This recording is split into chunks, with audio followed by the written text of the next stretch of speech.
You're listening to the Wicked Theory Podcast. We're very happy to have you back, even for a short visit. And here we go. Broadcasting to you live from Lady Elaine's Museum Go-Round in the land of make-believe. This is the Wicked Theory Podcast.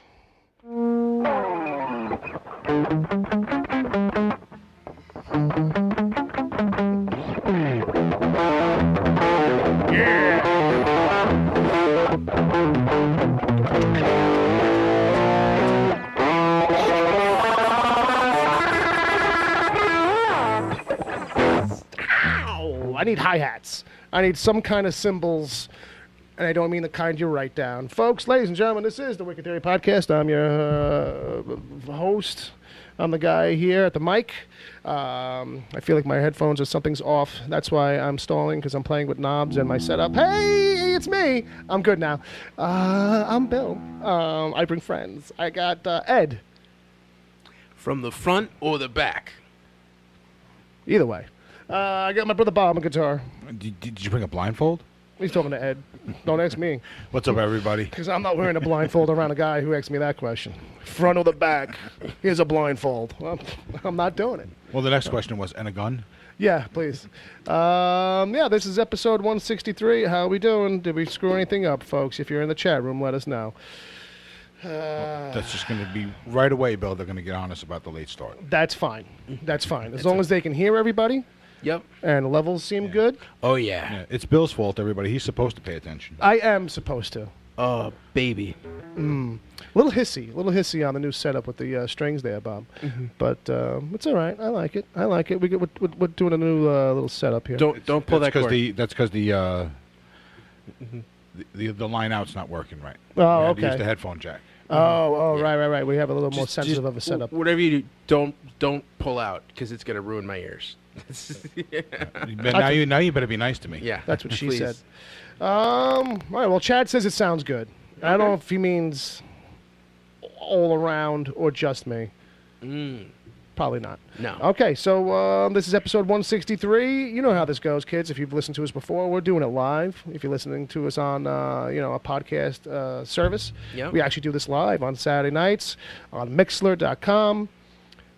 mixlr.com/wicked-theory. Yep. You could download the Mixlr app. It's free. Search for us there, Wicked Theory. Why not? You know, I mean, come on, listen live. Get in the chat room. Hang out with some people. We got people in the chat room waiting for us to read off their names. There we go. We'll get to that in a second. If those people want to still send in emails, they can. Yeah. There's still time to get them in. Of course. Because that's the last segment we do. Yes, it is. They can email podcast@wickedtheory.com. Yep. And that's that. Podcast, wickedtheory.com. Little in-house news. We're on Spotify now. Yes, we are. Wow. Wow, so now I can stream us off my phone. There you go. And not only that, but all of our shows, DCTV Report, Preacher vs. Preacher, they're all on there now. And it was so easy. It was really like one of those, Dick, you should have done it sooner. Okay, but hey, who knew? Who knew? Yeah. Spotify's cool because you can you got all the music and everything, so now we're all in one spot with everything else, so it's very cool. It's very cool. Yeah. And if you're not doing your music on Spotify, you probably should be, just so you can do this now. yeah, and why not do it all in one place now? Really? Music? Remember, you've heard of it. Yeah. It was that, like a that thing. Richard Cheese guy. Oh, yeah. I was going to take it somewhere else. I was going. You remember like playing a piccolo in school or some like instrument they would give everybody? Yeah, the recorder. Yeah, People right. do that all the time?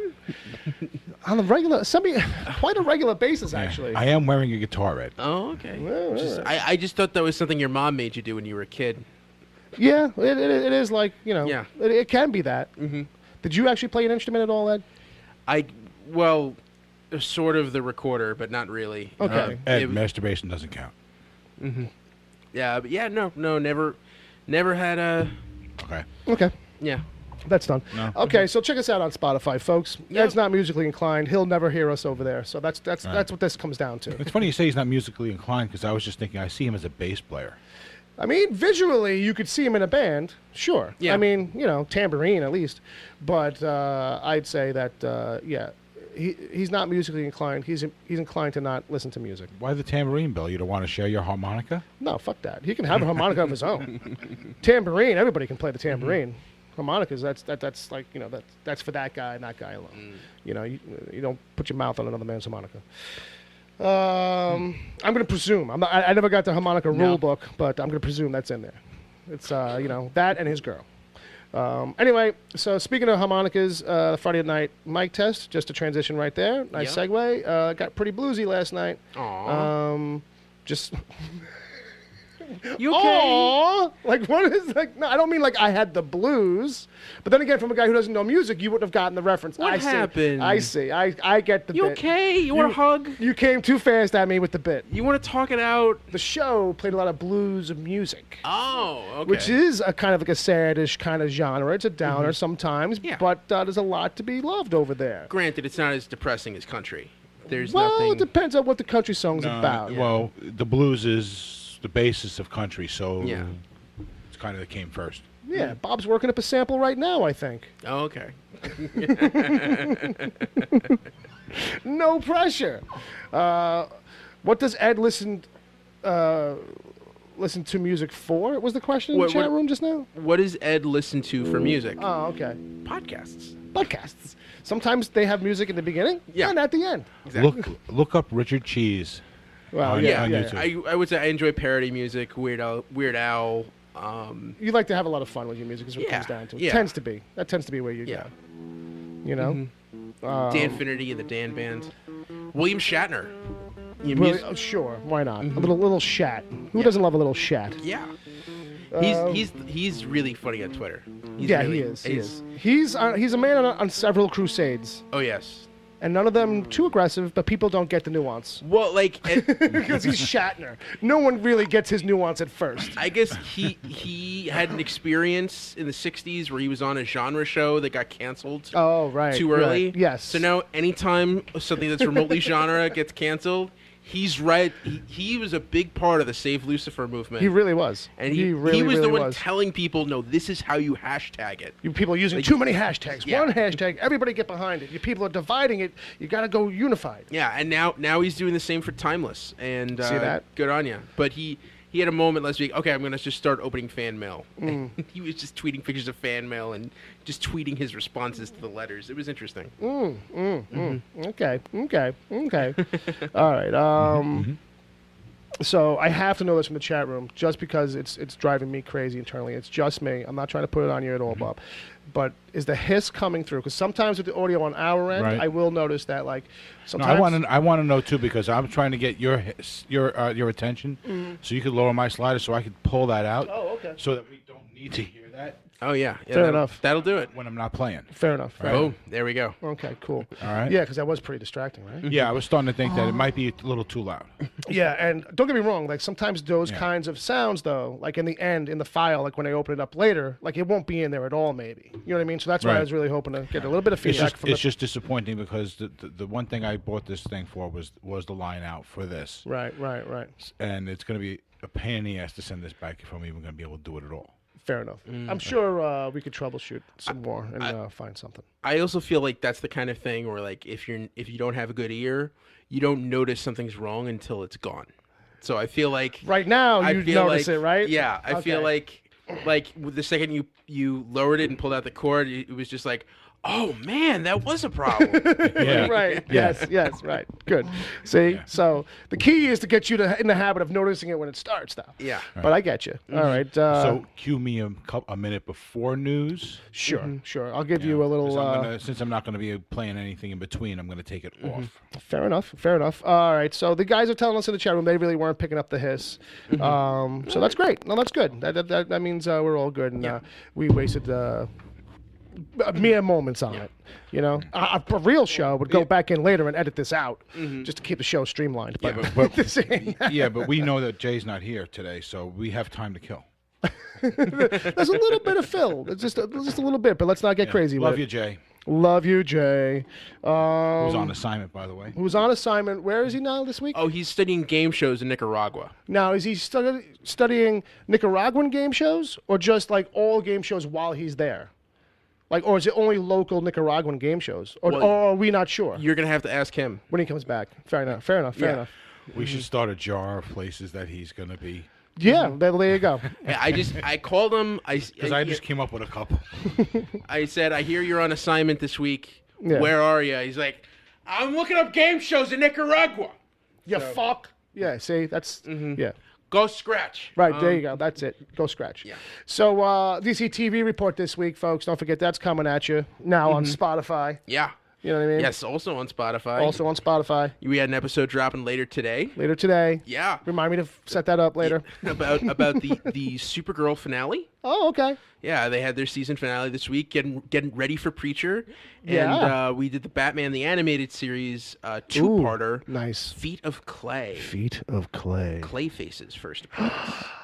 It should have been. It's not Clayfoot. But I was Sarah really enjoyed that. She really liked that Yeah. one. Good. I'd Yeah. love to hear her feedback. I caught you guys talking about Mr. Freeze episode. Yeah, Heart of Ice. Heart of Ice. Nora. Nora. I am Freeze. No, not that one. No, The good. not that No, Freeze. no, not that. The good one. The good Mr. Freeze. The only good Yeah.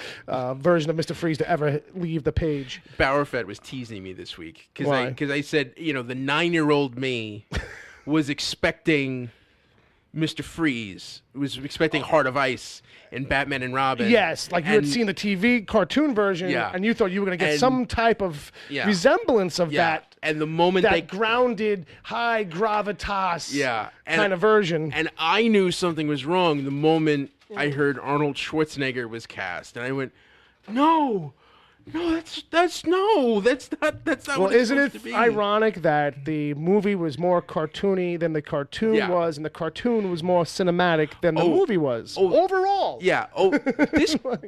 This animated series does not pull punches. Like, especially the Clayface episode. Oh, it's pretty mature, Like, right? it's oh my god. Like they pour that stuff down his throat, and like It's fucked up. Yeah. Yeah, it's not gentle.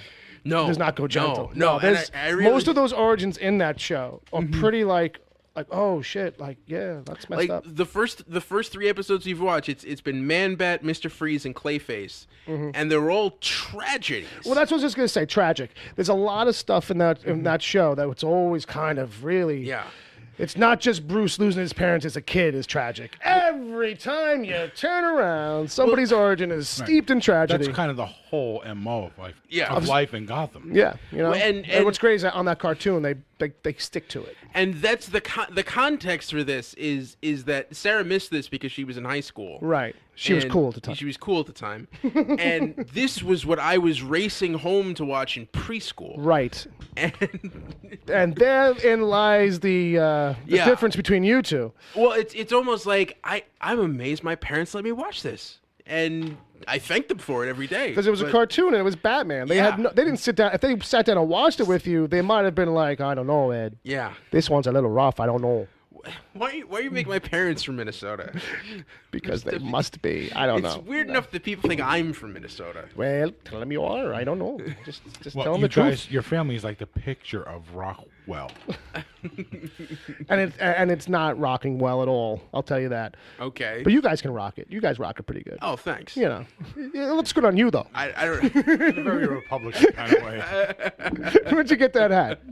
Did you get a free bowl of soup with that hat? Yeah. By the way, I would Looks like good to, on you though. I would like to apologize Yeah. for any listeners we may have in the northern Midwest, Minnesota, Yes. Wisconsin era, for the accent that Bill's been using the last. Hey man, you know, Minnesota. it's the least I can do. It's the least we can do is apologize outright for everything that we've It's a done. little drawn out, a little Canadian influenced. That cartoon was not for kids. It was on 3:00 in the afternoon. Yeah, On weekdays. back Yeah, then. on Channel 11. Hey, like you No, know it was what? on. It was on the first. Originally, it was Channel 5.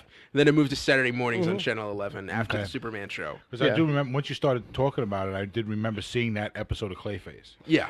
And I'll tell you what, man, those cartoons back then, that's still when they had some edge and personality What- to them in that regard, And, you know? and the cast, Clayface is voiced by Ron Perlman. And you also got Ed Begley Jr., Ed Asner, and and Brock Peters. So in when they that. cast Clayface for the voice, they were like, we need a guy who looks like his face might be made out of clay. Yeah. And like, if they'd made a modern day Clayface, yes, that's like perfect. The only guy you put in that suit. You know what I mean? Yeah. Come on. Even now. Yes, even now. So that wraps up that kind of section of the show. Who's in the chat room? Who have we not scared away yet? Oh, so we've got Wesley, Yes. Benny Livewire, Chad, Zombie John, James Baham, Bowerfett, Right. and Agent Palmer. Let's give him a game. Let's right. make it up what right we got? now What on we the got? spot. Let's give him. Let's say let's do a mash. Let's do a mash. Take classic literature and stick in what? Classic literature meets. Deli meats. Okay.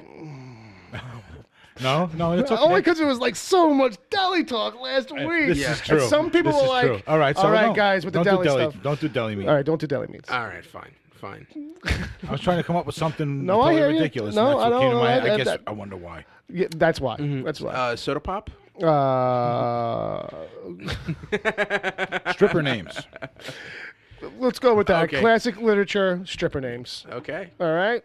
Wherever you end up with that, making them up a whole cloth or using characters, I guess. I don't know. Are they going to go Dickens? Are they going to go Twain? I bet there'll be a lot of Dickens jokes. Oh, yeah? Yeah, somehow. What do you mean? I don't know. So with that, I think it's about time. We're gonna because that's how that goes. We always kind of do pre-show. We do a pre-show before we actually do the show. I don't know if people know that. Actually, yeah? I kind of slipped that in there by accident, but we do on my Twitter account. We do a little pre-show once in a while, and it's that's how that goes. So a little before the show, and then during the show we do we open, we do official business, and then we do a little who's in the chat. And then we do a little news. We'll do a little news.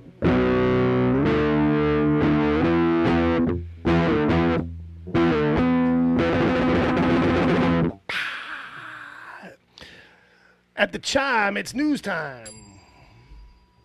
All right. So with that, basically, to follow up on the story from last week, that whole, is Comcast gonna fucking duke it out with Disney for Fox? Well, it seems like the fight rages on. Fox has now They've upped it again. Disney upped it to 70 something. 71.1 was what I read. So yeah, 71 point. It doesn't even matter. It's Right. 10 more billion Yeah. or whatever. 71.3, and they're also going to accept $13 billion worth of debt from Fox, which actually makes it about $85 billion. And it's a cash stock split option thing. Yes. So it's not just like, this is all getting into the minutia of it, but it's not just a full cash option like, the Right, but Comcast everyone's was. going to make good money. Yeah. Because the stock's going to split, and they're going to make a ton when they sell the split. Right, it's giving those purchasers more options. Is where it kind of comes down to. Like, if you like the stocks, you can. If you want the cash, you can. Like, this kind of a thing. Yeah, and I think so, because some people were saying Fox has accepted the offer, which they've acknowledged that that's the top one right now. That's the offer to beat. They're not going to vote on it, I think, until July 10th, and so Comcast can still throw out another offer Right. if they wanted to try to top this. But I mean, Fox is like, come on, Comcast, give us one more. But I'm like, fuck you, take the Disney. I was like kind of happy actually. Well, which is probably makes sense if see, you heard like this last week. I don't like the idea because Disney has so much already, and But where would you want that? Because this is my argument. I want it to go to someone who doesn't own content. I don't understand. Really? I don't understand why Fox can't survive on its own. Well, that's true. Fox, Why- it's and I think Fox wasn't totally like. Did Fox like tee themselves up for purchase, or is it just that Disney was like, "Hey guys, if you're interested, we would buy you." Yeah, And Fox is like, "Well, we weren't really on the market, but now that you mention it, let us think about it." yeah, it's pretty much Rupert Murdoch is breaking up Yeah, his empire, right. and I think Because he's gonna cash out now that he's old. yeah. Well, it doesn't even matter. Like you have scads. Yeah, You have scad-illion dollars. It doesn't even matter He if you can make cash a million out. people millionaires and never feel it. You know what I mean? The guy could just fucking write checks out to the rest of America. Like, here's your money back, people. Here's everything you ever spent that came to me. I'm going to write a check to every American. Yeah. for a couple thousand. But I just with all these conglomerates and everything else that's going on, it's good times. ugh. It's good times. Who doesn't like homogenization? You know what I mean? It always seems such like a good idea until they used it for other things besides milk. You know? All right. So that's some news. Maybe there'll be more to come with that. And I was a little excited this week because a book I never finished reading, really, but that I read the first few graphic trades on. It's called Invincible. It's a Robert Kirkman from The Walking Dead comic that ran for 140-something issues, I think. He just finished it, just wrapped it up. Also, mostly because, it had ran its course, but also he started a new book. So a new book, totally he was different. tired of writing this shit and wanted to move on. Well, maybe. But what's interesting is that, like, he had been working on the new book for the last 2 years in secret. Like, they were backstocking issues. So this was all planned. Like, he knew that he would finish Invincible and then have room to bring a new book into his time. Oh, okay. Because I'm sure that guy has just got a schedule like we couldn't imagine. The fact that he's able to kind of put out 2 comics a month plus do all this other shit that must demand attention. Yeah, and is he still doing Outcast? Right, 3 books a month. Thank you. Yeah. And overseeing 3 a micro empire, like whatever shows. So he's going to have plenty of time where he can just relax and still be raking in dough. Well, that's what I think. I don't think the guy relaxes. You know what I mean? He's got 2 years already done. Well, they have that buffer. The next one, right. Well, they have that buffer. So like he can go on a 6-month trip around the world. He could. You're right. He's got that. He's got that leeway. He probably won't. No. But he's got that 2-year window of time, which is only 20 issues. You know what I mean? Or 12 issues, depending on how they're putting it out. Yeah, he could just go on a cruise around the world and just keep going to the ATM on board. Well, he don't have to put out comics to do that. He's good. That guy's fucking rich as fuck. He doesn't have to do good. Worry about that. Like it. I listened also to, speaking of Kirkman real quick, I listened to an old episode, not old, but of Harmontown with Dan Harmon, where Kirkman is on it. And as with every episode of Harmontown, as Dan Harmon gets continuously more and more intoxicated, you just hear how Kirkman just kind of just like leans back, like, you know what I mean? And just this guy's just woof, like he doesn't shut up. Like when Harmon gets drunk, like a lot of drunks, like a lot of people who are drunk, like just does not stop talking to let other people in. You don't understand.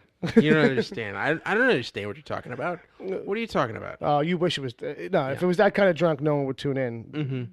Dan is just always ranting. It's always like this train of thought ranting stuff where it's like. So he just gets more and loose. Yeah. As it goes all on. his inhibitions come out, and it just becomes more and more about that. But then again, more and more Dan Harmon doesn't seem like a guy who has inhibitions anymore. Because everything he's putting, even when the show starts, he's putting all his fucking dirty laundry on the street. But anyway, to bring it back around. Invincible is a great comic book series. People should check it out. Basically, the setup on it is that it's very simply, it's about a normal teenager. He's normal except for the fact that his father is actually the most powerful superhero. It's kind of like a Superman thing. It's like, what if I was the son of Superman? He's coming into his 17th birthday, and he's starting to develop powers of his own. But there's a lot of twists, though, and there's a lot of real sharp turns and hooks, and it's got a very clean kind of approach. It's very Spider-Man-ish in that, like, the kid's kind of funny. It's got a clean kind of art style, and it's got like a little bit more cosmic-y stuff going on than Superman does, where he's kind of doing some stuff off-planet and coming back and stuff like that. But really, what I'm trying to sell you on is the fact that it's got option, because Kirkman's got a deal now at Amazon. So all of the stuff is now got a first look deal there. So they're going to be picking this up as an hour-long animated series. This was going to be made into a movie or something. Ideas got kicked around, but now this is where this is going to settle in. And I'm telling you, it's probably going to be pretty damn good, because that comic series, at least in the beginning, before, like, I only fell off because I just tend to fall off on books sometimes. It's one of those ones I wish I kept reading. And it's a recommendation for people. But because of these twists, these crazy twists that you just don't see coming, which are really kind of outlandish. Then, like, sometimes when violence happens, out of nowhere, it's bloody as fuck. And you don't kind of expect it, because the book is very kind of a clean, fun ride. And also it's like, oh, no, here's reality. Like, here's how this would actually happen, kid. Yes, you would put your hand accidentally through someone's chest. Like, you know what I mean? This kind of stuff. It's not the same Peter Parker lessons kind of thing of a superhero kind of thing. Where like, oh, my God. Like, that's, the way he learns his lessons are a little bit more realistic and kind of shit like that. So just want to throw that out there. And that's what I got for my 2 bits. All right. Okay. Now, Bob, this week has got a bit of a down note in the world of. How did I put it in the thrash. doc? Because I put everything in the doc. This is well, we're doing news right now, right? So Yeah. So if anybody hasn't heard, Vinnie Paul Abbott, you know him from Pantera, Damage Plan, and the latest band was Hell Yeah. He's an awesome drummer. He died in his sleep. Oh yeah. Yeah. How old was So, that dude? Like 54, I believe. 54. Yeah. Yeah. So now he's up there with his brother, Dimebag Darrell from Pantera, and the Cowboys from Hell are now Cowboys in Heaven. So which track did you actually put in there? Because you put a link to. Well, that was actually a link. There's a link there to a Loudwire video on YouTube Oh, okay. of 10 of Vinny's. I don't want to call them greatest moments. That's how they put it. 10 unforgettable moments. Okay. Okay. Of Vinnie Paul Abbott. Very good. basically. So definitely worth checking out. Yeah, Palmer's gonna do me a favor and copy and paste that into the chat room for me, so I don't have to sweat it too much. But so people can check that out if they want to. Yeah. So I saw that right before the show. I figured that'd be a good tie-in. So. No, yeah. I'm gonna try and on the sly here pick a Pantera song for during the breakdown, during the intermission that you can only hear live. Cemetery Gates would be a good one. It's it's a little longer, but that's good for a break. It's I not like super longer. heavy. Yeah. You know, it's kind of moody. I like Walk. Like what it was Walk, yeah. What was it actually called, that track? Walk. Just Walk? Walk. It didn't. Sometimes it just feels too simple. Sometimes. All right. So with that, rest in peace. Yeah, condolences definitely. to all. And I'm sure if you're a fan and you that didn't basically hear, means there will be no more Pantera, or Damage Plan, or Hell Yeah. Yeah. Well, maybe Hell Yeah. Okay. Because that's kind of a super group of guys who had a little time on their hands. Okay. So they got together, and Right. now I guess you just find them in their situation. They're gonna have to find another drummer. But Damage Plan was basically retired after Dimebag died, and Pantera. They were thinking about coming back with somebody else a little bit here or there, or something, do special events and stuff. But that's kind of gone now. So at least I would think so. All right. More sad news. Yeah. Over with Ed. Well, this isn't sad news. Just fucking No, this is not sad news. No, this is. You got my sympathies, Ed. Oh, Well, I wasn't sure how to take it myself. Well, no, I don't know. No, it's news. Okay. I don't know just if news. anyone's aware. Star Trek Discovery lost its showrunners last week. Yeah, I read. They're not dead. We just don't know where they are. And They're just missing. They got presumed deals, dead. they got deals elsewhere, but Oh yeah. So Alex Kurtzman is Yes. stepping in, and he's taking over showrunning duties, executive producing duties on Star Trek Discovery, and he. On top of that, he signed a 5-year deal with CBS, and he's going to be developing. They're developing 4 new Star Trek shows. Wow. Yeah. Okay. Yeah. So one of them is something that had already been announced, which Okay. was a mini series about Khan. That's being shepherded by Nicholas Meyer, who The directed Mutant War years or Yeah. whatever that probably is, right? Yeah. Basically, him on SETI Alpha 5. Now, Ed, just to slow you down just a little bit, I had read that possibly that's going to be during the time of Khan having to rebuild the planet that Kirk leaves him on. Yeah. SETI Alpha 5. Yeah, so it's between Space Seed and Star Trek 2. Right. And what else? There's a Starfleet Academy TV show, which is a thing seems we've interesting. always been banding about. Yeah, there's another miniseries that they are not giving out any details on, just that it's another miniseries. And there's a possibility of a new series which would star Patrick Stewart as Captain Jean-Luc Picard, or Jean-Luc Picard. No other details as to what that is. Or Old Man Jean? Old Man Luke? It's Old Man Jean-Luc. No, Old Man Picard? I'm actually thinking it's going to be more of a look back because he's older. Make him bookend like flashbacks to his youth. You're right, because a lot of times on the Enterprise, what was he talking about? Time on the Stargazer. Yeah. Right. He does do a lot of that kind of several episodes. That's part of the storyline. Or even not that, but if just there's anything from his history that's going to be interesting to people, oh boy, that's at least where it's going to start. a young Jean-Luc. Engage. I don't know. Engage my backstory. What do you think? Cool. I don't know. I don't know what that is. I mean, Yes. I don't know if because I don't think they wouldn't bring back. Do we get the Han Solo-ification of him where it's like, oh, we get to see where I had my first Earl Grey tea? Like, No, you know, I think if where I anything, learned how to play the recorder I think if anything, it's or the him. piccolo. It's him moving forward. I just no. You're I hoping think, that they pull him out of the dust balls and they put him back on a ship, maybe? yeah. Oh, no. Yeah. Okay. Well, because it's also the kind of thing, or maybe he's an admiral on a starbase. Well, what would be and- interesting is if, like, let's say, like, you take the kind of setup that they had in the first episode of Star Trek: The Generation, right, where like McCoy is visiting the ship. Yeah. You know what I mean? But the ship gets in trouble. And it needs a captain right now, as it's out in this quadrant Yep. where Yeah. it's, we've Well, never been before. Yeah, how many And he's times like, have they done "Oh." that already, though? But now Star Trek. but now we build a whole series out of it. Yeah. Where it's like him being like, I'm too old for this shit. Like, I want to retire.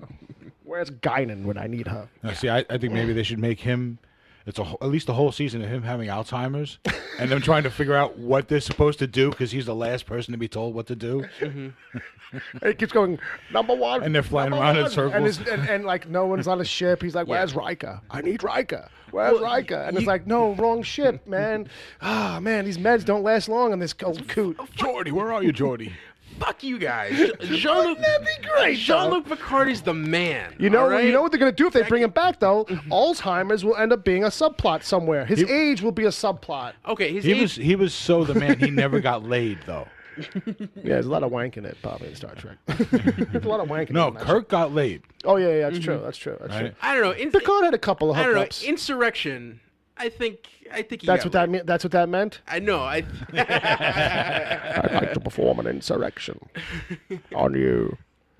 Yeah, no, I think I wouldn't be surprised. See, like that would be the thing to bookend Starfleet Academy, because like that's sort of what Kirk was doing with Savick in Star Trek II. You know, the Enterprise had become a training vessel, Right. And it was the kind of thing where they got caught up in it.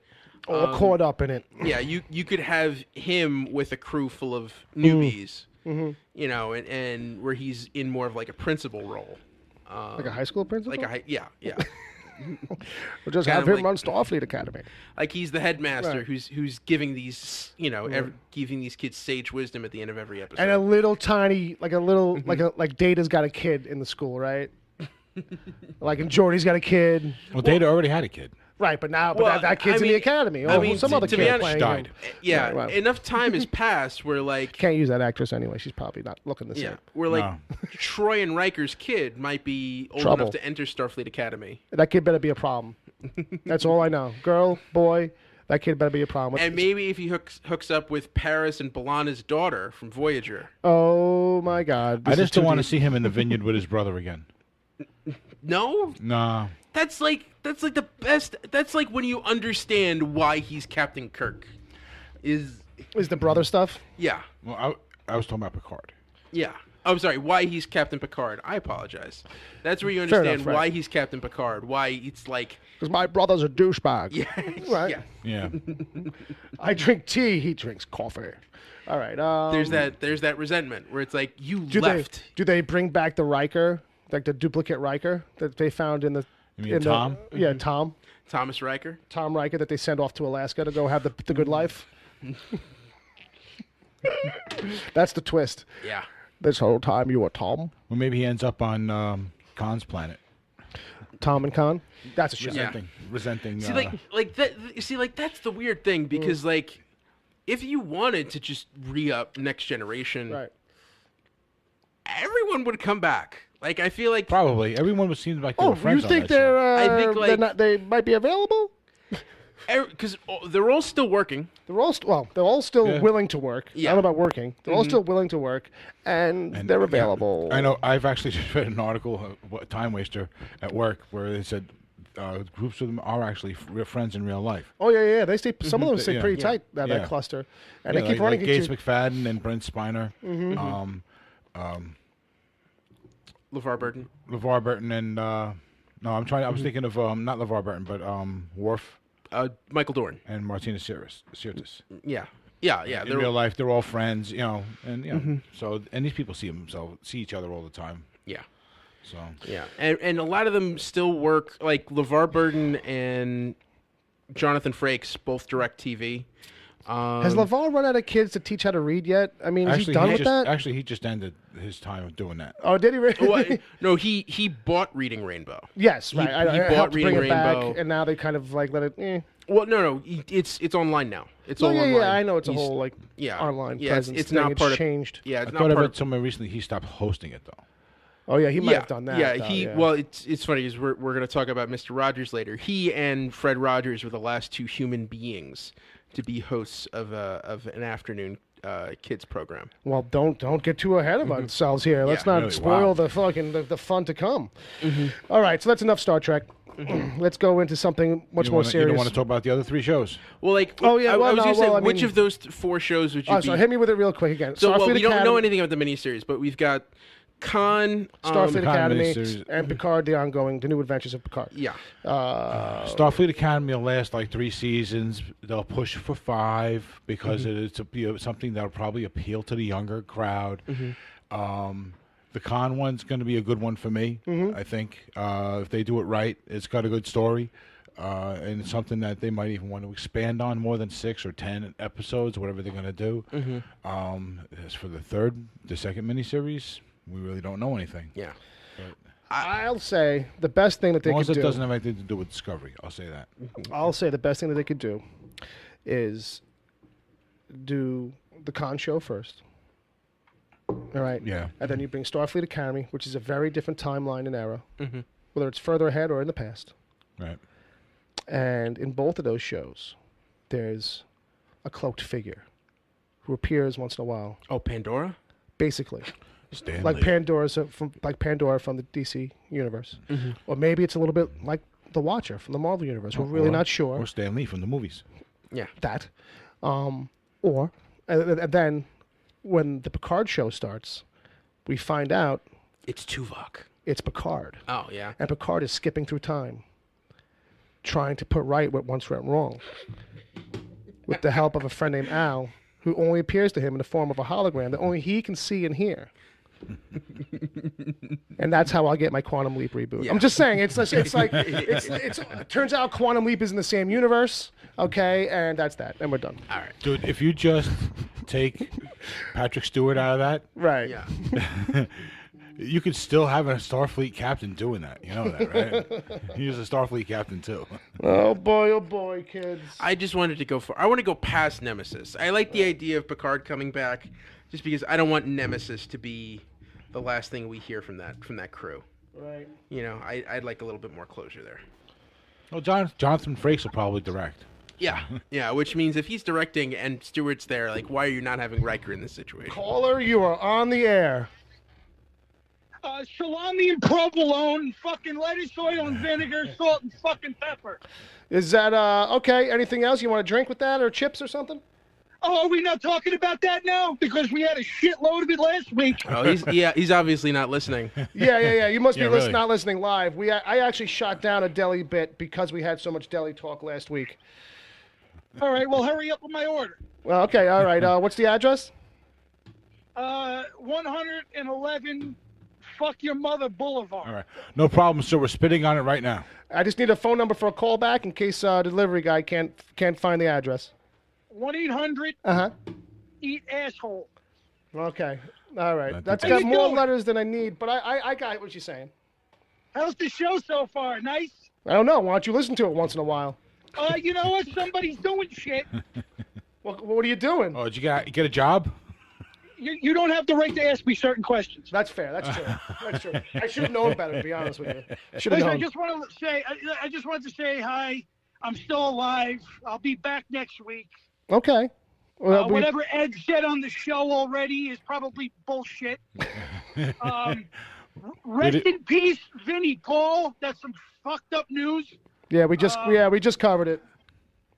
And yeah. Okay. Have a good day. Have a good night. Have a good podcast. Well, thanks, buddy. Thank Be you. safe, Later, man. Jay. All right. We love Go you, fuck buddy. yourself. Go fuck Okay, yourself. thank you. Right. Fuck you right back Sup, at you. Dick? Thank you. Home on the balls. All right. All right, and that is the Uncle Jay report.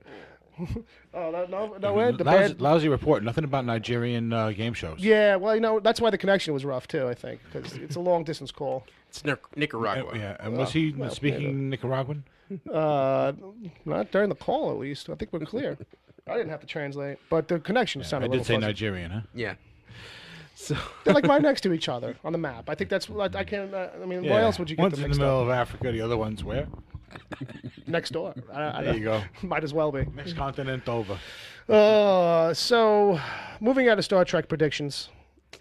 yeah. So One last item. one last item. So as we all know, FX has ordered a pilot for Why the Last Man. Why the Last Man, if you don't know, is a comic series from Vertigo back in the 90s. Matthew Vaughn wrote this. Basically, the setup on it is that a man named Yorick is the last man on Earth. All the other men in the world have died off, all roughly at the same time, leaving only the women and Yorick and his pet monkey Ampersand, who's also a male.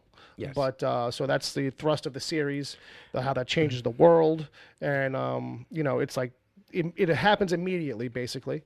But it's as you can imagine, and it's not a story that's all about like, oh, written by a 12-year-old, so it's all sex hijinks. No, it's pretty fucking grounded. It's pretty realistic. It's got a light kind of tone to it, I think, because of the art style, but it deals with all serious issues and tries to keep it all relatively realistic. Oh yeah. It's drawn by Pia Guerra, written by Brian K. Vaughan. But the news here is that Jodie Foster is in negotiations to play Yorick's mom, Jennifer Brown. What? Yeah. I mean, I know that she's desperate for work because she was in Artemis Hotel, but come on! No, this is great news. The fact that she'd be in it at all. Yeah, You know? he's and that's a part that it's interesting to see because those books, those graphic novels, are quick reads. Like you could do just a 45-minute episode out of one of those 6-issue trades. Yeah, and and she plays a big part in the beginning of the story.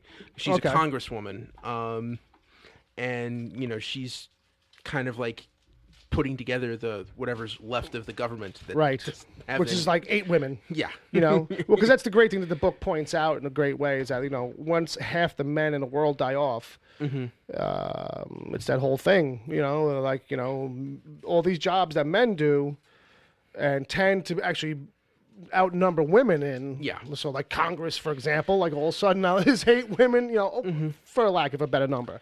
Like, there's a small percentage of people now running whatever's left, and planes are falling out of the sky. Yeah. And, you have all this kinds of shit. And people become religious zealots and Religious factions kind of break out. These kinds of, that's a whole new world, and how will it rebuild itself? And what are we going to do about men? The fact that there's no men, and then all of a sudden one pops up. Yeah.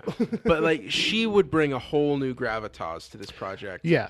And I'm more excited to see because she directs stuff too. She directed an episode of House of Cards. She's directed several movies over the years.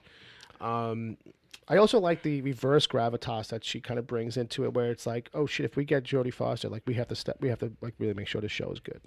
Like, it will keep us on our toes as production and quality goes. But hey, man, if they're fucking shooting for her and they get her, it's great. Well, what's interesting too is that I think, if I remember correctly, the mother, she's in it a little bit more in the beginning, and it kind of like pops up and pops out. Like her storyline, I don't think runs as congruent throughout the whole thing as other storylines maybe do, because you follow Yorick so much that the series really isn't about like leaving him getting too far away from him and following other characters. Like, then again, it's a TV show. They're gonna update it for a modern day kind of thing, and it'll be interesting to see what they do as far as updating it, I think, too. Because, like I said, written in the 90s, and there's a lot of politically kind of charged, social charge ideas, I'm sure, that are going to be swimming around it. So I'm sure it'll piss off at least 1/3 of the country. That said, that wraps up the news, man. That's going to do it for the news. Bam, bam, bam, bam. Get out of my office, Parker. All right. Parker, on your way out, send in Clark Kent. He works there too, right? They work together, right? Peter Parker and Clark Kent? Same universe. Yeah, right? Yeah, exactly. Okay. But what we can do is we can get into this damn chat room game we gave the kids, Yeah. Ooh. the live that's listeners. So the hashtag was classic literature stripper names. Right. Which, if I understand the heads up here, turned a little bit into classic lit porn, basically, at a certain point. Well, all right. So we've got Great Bambi, War and Stormy Daniels, Nice. A Tale of Two Candies, Oh, I get it. Like, you know. Barbie Does Two Cities, Okay. Pride and Porsche, Midsummer Night's Cream. That's like the name of a movie. Yeah, these are all porn titles. Okay. Yeah. Destiny Quixote, The Great Charity, Right. 1001 Night Nurses, Okay. A Tale of Two Titties, The Great Delight, Luscious Dick. Okay. I don't know what even that's referring to. No, I'm not sure. Catcher in the Trinity. I don't know, but I think it's either a position or it's a porn star name. War and Fat. Oh, Phat. Yeah. Okay. Okay. Cherry and Punishment. Destiny Falls Apart. Catcher in the Eye. All the Susie We Cannot See. Okay. Pride and Tiffany. Right. To Kill a Mallory. Okay. Chastity's Web. Oh Hello. Oh, hello. Is it Oh Henry? I don't know. Where are you? What was the last one you did? Lola. Instead of Othello. Oh, okay. Oh, okay. Yeah, maybe. Lola at Noon. Chastity and All the President's Men. Oof. The Slaughterhouse Angel. Robins in Crusoe. Oh, okay. Of Cindy Bondage. The Count of Monte Cristi. Sounds like a sandwich. Well, The Call of Wild Winona. all right, there you go. She's into dogs. The Scarlet Always Comes Twice. Okay. And Poe's Raven. Just pose Raven. Yeah, this is our fault. We should have come. We did it in a clutch. We did it on the rush. Yeah. I was told not to bother. It was suggested to not bother because there was only 2 people in the chat room at the time. And usually my thinking is always that, like, yeah, it's just because there's 2 when we start who are usually familiar. Is that usually we get a couple more in. Yeah. You know. Well, I think what we got to do is just always plan for it and then decide not to use it because of a shortage of people. Right. Opt out of it later. Right. Be prepared for it and then opt out. I just think Right. it was a bad topic. Oh no, yeah. Well, Yeah, that's what I'm trying to say is that we came to that topic because we rushed it. Like we would have workshopped it a little bit more if we had done it off air before the show. Yeah. But that's how it goes. How it goes. All right. So with that, kids, we're up against it. Not really. But we do the meanwhile because that's good stuff, right? Oh, yeah. Everybody loves a little meanwhile. There we go. I mean, how much more do you want? I mean, I could do it all day long if you like meanwhile. Yeah. Yeah. We get some of that Ted Knight up in here. Okay. Meanwhile, You like that? You think that was Ted Knight? You think that was one of the Ted Knight ones? Yeah, I think so. meanwhile, Yeah. If not, Yeah. I'd be surprised. Give him the old Billy Baroo. All right, so I watched on Netflix this week the first 5 or 6 episodes of The Staircase, which is a doc series that's been popping up. That's like one of these ones where it's like from the people who made some other crazy documentary series. And this is like one of these ones where people were talking about it. And at first I was like, why is this so... This doesn't end... Well, here's the thing. It's like a 13-parter. Yeah. The last one I watched that I recommended was only like a 4-parter. So it was nice, easy to digest. This one, they have a lot of footage to go on. They were documenting this guy's trial from Jump Street. So for the Staircase. So they have more footage to go with. So this is just like a making murder type thing? Right. It's like, did he do it? Did he not? Kind of a thing. They want to take you through this whole trial, and cameras are in the courtroom, so they've got a lot of footage to go through, and there are a couple of twists, But I think the big takeaway is that as you watch it, you kind of get the feeling like, yeah, this guy probably fucking did it. Like, there's just some vibe about him that feels like the guy who's lying. He doesn't seem like he's not getting caught in outright lies, like in any way like that. But I just mean, like, you catch this vibe that he's sticking to it. He's writing it out. There's just something about his disposition, the way he carries himself. It's like a nuancey kind of thing. It's subtle. It might be his personality, and and I'm just taking it through that filter right now. But at this point, yeah, I think this fucking guy did it. So basically, what happens is that, police get the call. His wife fell down a flight of stairs. But, it's this gruesome, really bloody scene at the bottom of the stairs. And the injuries to her head aren't consistent with a fall down the stairs that kills somebody. So there's like, what looks like bludgeoning, like 3 bludgeon marks basically on the back of her head. And it's like, is that what killed her? Well, that's what killed her, but was that the fall? How could, you know what I mean? So it's a lot of this kind of thing. You're following him and his legal team the whole time. So it's interesting to see that, like, everything being presented flat out for you in a way where it's like, I kind of, as much as I'm like behind, like I'm being shown behind the scenes their story, like I'm not really buying it. Like, you know what I mean? As much as like, oh, this is bullshit. Yeah, this is some bullshit. Like, I don't know why there are a couple of times I can't remember what they were, but there were a couple of questions where I was like, how come his lawyers didn't ask him? I was like, oh, because they don't want to know. Like, there were a couple of times where I was like, oh, like, as maybe because the cameras are in the room too, like, where like you just in their own private conversations, they're doing whatever. But at this point, recommended. If you've been skipping over it, haven't given it a shot yet, give it a feel. But anyway, this guy's rich as fuck. Yeah, he's a writer, fairly successful, and fucking had it all going for him. Like, why would he have done that? Like, you know what I mean? Why would he ruin it? Like, it seems like they were getting along great. Yeah. Like, and there's no one's really got any stories to the contrary. And then it turns out, oh shit, maybe it's connected, maybe it's not. But this other woman fell down a flight of stairs that he knew that he was friends with 18 years ago. Oh. And that's how he ended up with the 2 adopted children that he's got. Curiouser and curiouser. So I'll leave it at that. And that's only revealed like, a few episodes in. So is that the only twist hook? I don't think so. I think it's definitely one of these things where it feels like something's coming. Yeah. Give it to me. And I will say the only downfall for the show is that, like, they didn't build it to the real cliffhanger end of episode model. They've got in the first 2 minutes of an episode opening, getting you a hook. They're doing that thing. We're like, so now watching it though, every episode feels like, oh, that was a weird kind of flat end. And then the next episode starts, and it's like, that's how that's where you should have cut the last episode. Yeah. Like, you know what I mean? Instead, you're going into the title cards, but what he says right there, like, you know what I mean? So it's like, it's a weird engineering that I'm getting used to seeing in other shows now, where it's all cliffhanger hook heavy to keep you binging. This is kind of like not really built for that. It's like, but really good, really compelling.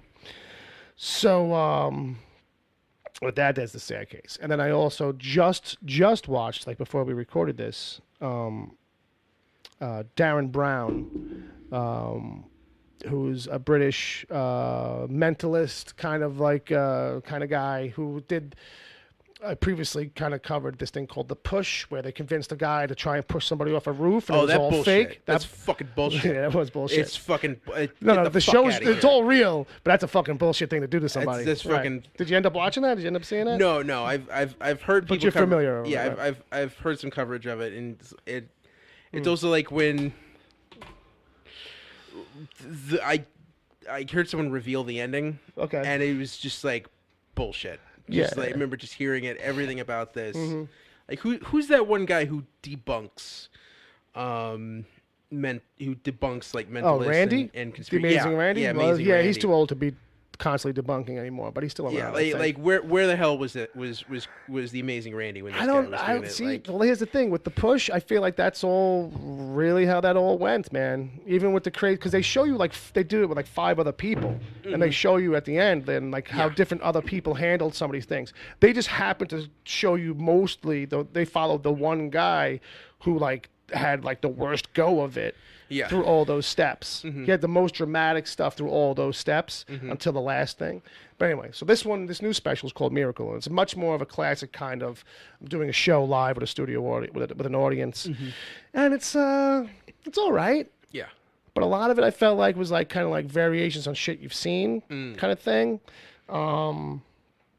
And some of it was interesting. Like, what was interesting was that, like, he did the thing that the mentalist will do where it's like, let me pull out 10 random people, get them to write down a random thing. We'll compile a thing that's filled with all this randomness that can't possibly be fucking chosen out, right? And then at the end, I'm going to, like, you'll see that I've known it all along somehow. You know what I mean? Because that's magic shit. And it's like, and that shit always feels like fucking bullshit because it's like, well, how did you know in the beginning? And it's like, well, the randomizer in this is that he throws out a big beach ball in the beginning and just whacks it. And it seems to end up naturally wherever. Like, you know what I mean? So it's not like the people are plants. They can't, like, it feels like they really can't possibly be plants. But he pulls off this shit at the end anyway where it's like, well, let's open up the envelope and see what I had. Yeah, I was actually watching this with you while I was cooking. Yeah, so like, he makes all these matches, and it's just one of those variations on it where it's like, all right, here's another version of it that I can't figure out. Right, yeah. Really entertaining and cool. Yeah, he'd written everything down, put it inside the in the envelope. bowl. Yeah. And which is basically a big balloon. Yeah. And at the end of it, he had everybody put together the sentences until they formed this whole picture. Phrase. Yeah. Oh, yeah. Right. Kind of a scene. Yeah. Kind of a scene. And then he had read it all out, and then he had to break the balloon, grab the paper. Yeah. And he just revealed that the paper existed at the very end. Yeah. They didn't even notice it in the balloon. Yeah. So she opens it up and she starts reading everything, and sure enough, word for word, and it's the most ridiculous thing that they put together, word for word. It's on the board. Except for like someone said day bed or sun bed instead of dog bed. You know what I mean? But that was the only variation. But the thing is, what's funny is that he brings it back again later, that whole list, in some other aspect, with like a newspaper from like a week ago. And it's like, what? And so some of it isn't like truly like mind bending and like stuff like that, because he's known for this kind of doing this crazy shit. But he does do a whole thing. It's called Miracle, the special, because he does do a whole thing that plays on the whole religious, evangelical kind of fucking faith healing. Yeah. And putting my hand to your head and pushing you back and taking away the pain and all that stuff. And he's a like renowned atheist.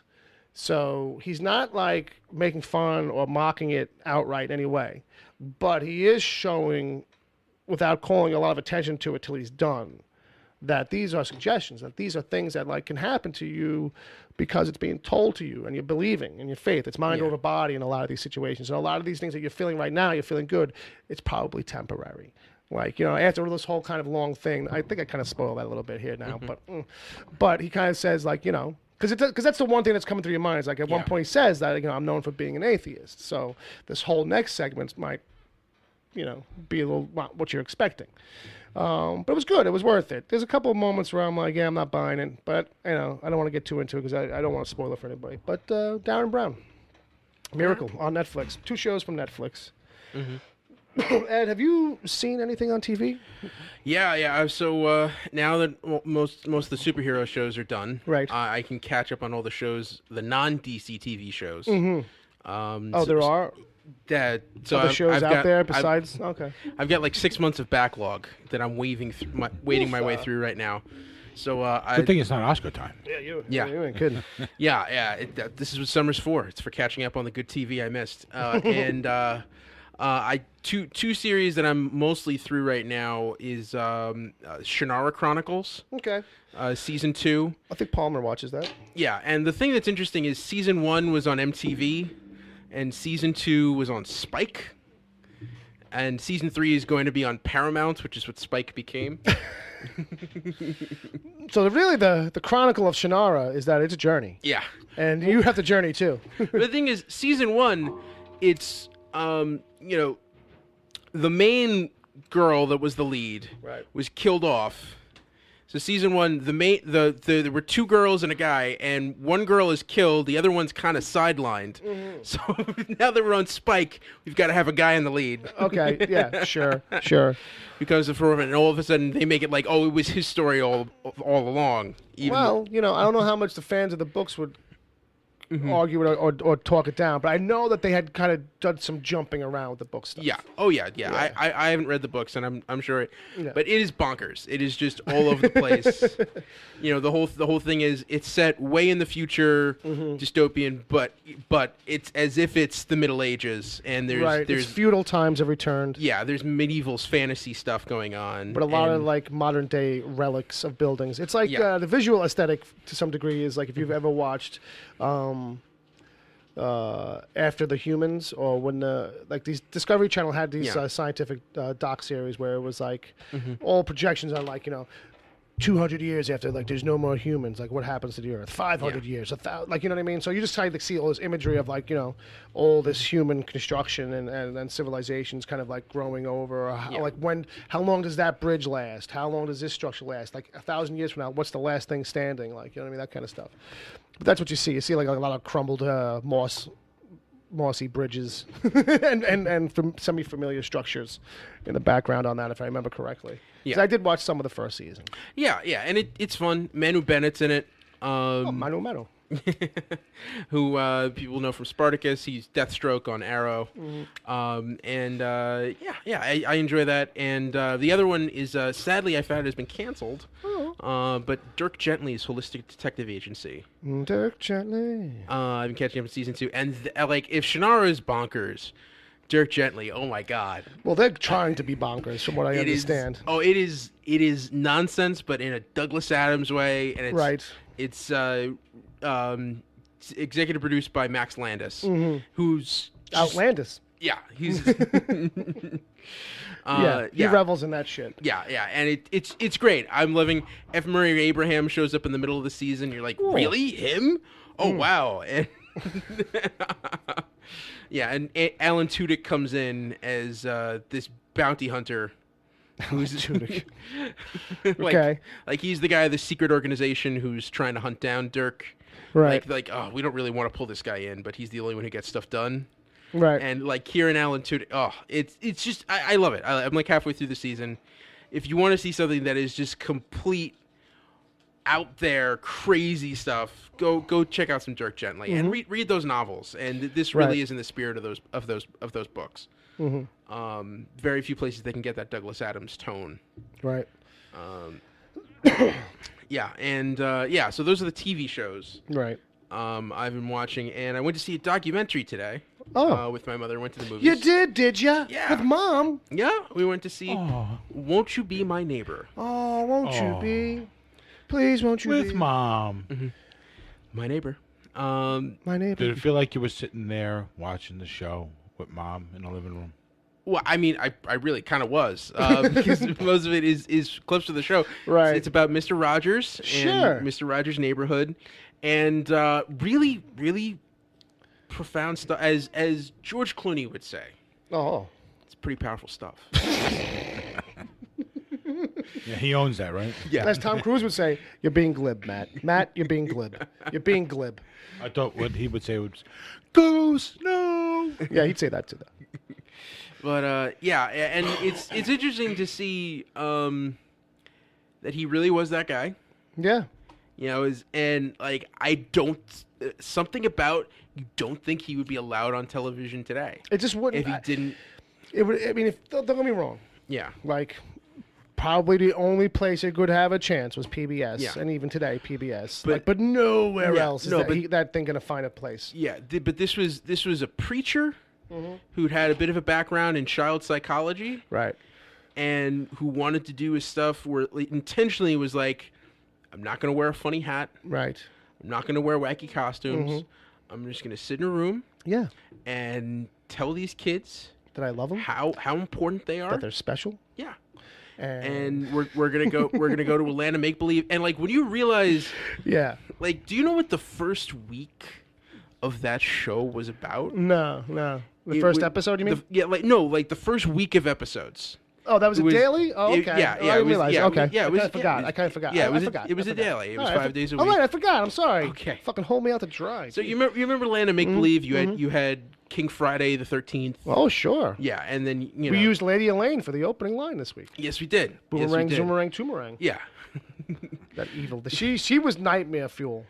At a certain age, she was the one that was like, "That's a fucking evil nose." Yeah. Like that's some weird. That's some. I don't like that at all. I Yeah. don't like it at all. you find evidently that's based on his sister-in-law. Oh, well then, I'm sure it kind of makes sense now if I got to know the sister-in-law.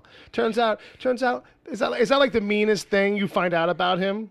Is that he based like the kind of like the mean lady on his sister-in-law? Yeah. Because I had that feeling. I had the feeling that's probably like the evilest thing Yeah. that he's done on that. Yeah, in that this thing. is a guy who had a very privileged childhood. Right. Okay. You know, and you know, he kind of came from money and just had Mm-hmm. like he was the kind of guy who was like, "Oh, I think I'm just going to start a TV show." And Right. with like no qualms about it, just goes into this TV station in Pittsburgh. Because Yeah. I want to do this, like, okay, we need airtime. We need stuff to fill up the airtime. Sure. So, but the first week of that show is a Vietnam War allegory. Like King Friday is completely against change. Right. So to stop change, he's put a barbed wire fence around the castle. Oh. And is like and then the way that they are able to stop him is they Ox the Owl and Miss Pussycat and Daniel, they balloon in these messages about Oh my peace God, I and think I tolerance fucking- and coexistence. Oh my gosh. You're crying just hearing me describe it. No, that's Yeah. not the noise. No. Yeah. I'm thinking. Here's the thing. Like I know the first episodes were in black and white. Yeah. Right. But Yeah. I'm imagining it. How about this for your brain rewriting history? Yeah. I'm imagining that I've seen it, but I'm picturing it in color. right. So I don't think that I've ever seen it because I don't think I've ever seen any black and white Mr. Rogers episodes. At least I don't really recall. But that's just a funny thing that happened in my brain. Well, I have a feeling we just found your next YouTube hole. Oh, geez, no, I couldn't handle it. Maybe an episode just to kind of like. Yeah. I couldn't handle it. Well, but it's just really, you know, what's funny is he speaks in front of Congress, Right, to that's plead true. for funding for public Yeah, television. it's a well-known thing. Yeah. By the way, that they haven't said it, but based on this movie, that's the only thing that the Tom Hanks biopic can be about. Because there's like, What's the other inherent drama? what's the Yeah, what's yeah. the angle here? Yeah, like, yeah, what's yeah. the So the Tom Hanks thing's probably gonna crescendo or intercut with the congressional yeah. hearing stuff. But like he's just he Wait, Tom Hanks is going to play him in a movie? yeah. That was announced a couple months ago. yeah. We talked about it. He's gonna be in Milk Toast, the movie. he was obsessed with the number 143. Oh, okay. He was 143 pounds for all of his life, and the reason he loved that number is because there's one word in I, four words in love, and three words in you. So he was ahead of the game on Yeah. Letters. on beepers. Yeah, Because that was a thing if you had like a girl or like, whatever, like 143 meant I love you. And Oh, like yeah? sometimes a girl would page that to you or tag that on like, whatever the fucking number was, if I remember how paging worked. But like, Yeah, it that was one of that those was number it. messages that people would send back and forth, like, because there was a bunch of that shit that went on with pagers back in the day, especially if you were a girl, because we all know the girls eat up that shit faster than guys do, as far as like that kind of like chatting and let's figure out like shorthand any and kind of code for like communicating. notes. It's basically like notes passing, like guys don't do notes to each other unless it's like my house football this afternoon. Yeah, like it's not like Right. what do you think about Jimmy? what else is what Right. else would you put in a text? Like what's Well, that's Yeah. the thing. It's not really a text. It's just like you're paging them with your number, so Yeah. you know that there's room at the end for 3 more digits, 4 or 5 more digits, or whatever across the screen or something like that. It was back in the days where you paged people. yeah. So Anyway. Won't You Be My Neighbor? Really enjoyable. It's a story of a no, Mr. Rogers is the story Yeah. of a soft-spoken man who lives by himself in a neighborhood. Yeah. and Secretly wanted to tell anti-war stories to children. loves children. He loves children. Loves children. Well, and Nothing creepy about yeah. that. But like what I'm talking about, Mr. like, McFeely can't wait to get the fuck out of there when he goes and visits. He's like, I'll come in for a minute. I just, speedy delivery. I'm in and out. I don't linger here. Don't like this house. A little strange. Picture frame. That's a little weird that it's a movie frame, that it's a picture frame. But, okay, you talk to the trolley. Okay, I'm in and out. Don't forget, those little puppets in the corner. you know, oh, you want me to go down the basement? What's down in the basement? A land of make-believe. Nope, gotta go. I think my wife's got soup on. I think she's making split pea soup. jeez. Goodbye, Mr. McFeely. And then, like, could you imagine, like, if Mr. McFeely was, like, real, right? And then you go to that guy's house, and he keeps talking to the camera that's not there. Like, Rogers just keeps talking to the, like, all right, kids, we're going to say goodbye to Mr. McFeely. And McFeely's like, where? There's no fucking kids. What is this guy up to? Yeah, who you talking What to, the dude? fuck, you know? I want the story of McFeely. Like, when McFeely leaves that house, he's like... And then like, you finally see who's over the fence in the back. The neighbor on the other side of Roger's house is like, gives him a look like, I know, right? Like the guy must be fucking cuckoo-lulu. Well, the other one is, If it was modern day, you'd see Mr. McFeely erase the 9 and the 1 that he'd already pre-dialed into his phone. Let's put it like this: when you pull up Mr. Rogers' Neighborhood on the sex predator map, I'm not gonna say there's a dot on his house, but it's a special mark around it, like beware. and Big barbed wire fence. Yeah, but he seems like he's so genuine Well, that's that the people thing. think Yeah. that he's not. Yeah, I said Like, most of that's- this to you before the show. You know what I mean? Yeah, but like Officer Clements, you know, Right, I was forgot, right. was the like that was a black cop who he'd invited to his yard and wash his feet. Like they just take off their shoes, put their feet in water. Right, and like right. evidently like a little kid pool or something, right? it was like but like that started Mm-hmm. at a time when people were throwing Clorox into segregated pools to try to keep black people out of it. Right. His And, motivation like- for a lot of this stuff was always specifically tied to Yeah. some kind of event or something. Yeah, right? and it was like how to present these hard real world situations right, to kids on their level. right. You know, right. and like the whole idea of your special Yeah. was it had nothing to do with like, oh, everyone's entitled to be good. You know, it's more like, no, you're special because you're powerful and you can handle what's out in the world, what's out there in the world. Mm-hmm. You know, if you love yourself and you love others. Right, but it's funny as I was picturing the two of them washing their feet, and Yeah. like you're right, like he would do that kind of very simple, like I'm just gonna like observe something that's like a very unified thing. Yeah. And so like I pictured him doing like, oh, look at our feet. I got 5 toes and you got 5 toes. Yeah. Like this kind of like subconscious, like we're people. We're all the same. Well, and- like, and, like- you got stinky feet and I got stinky feet. It's hot. Let's wash them.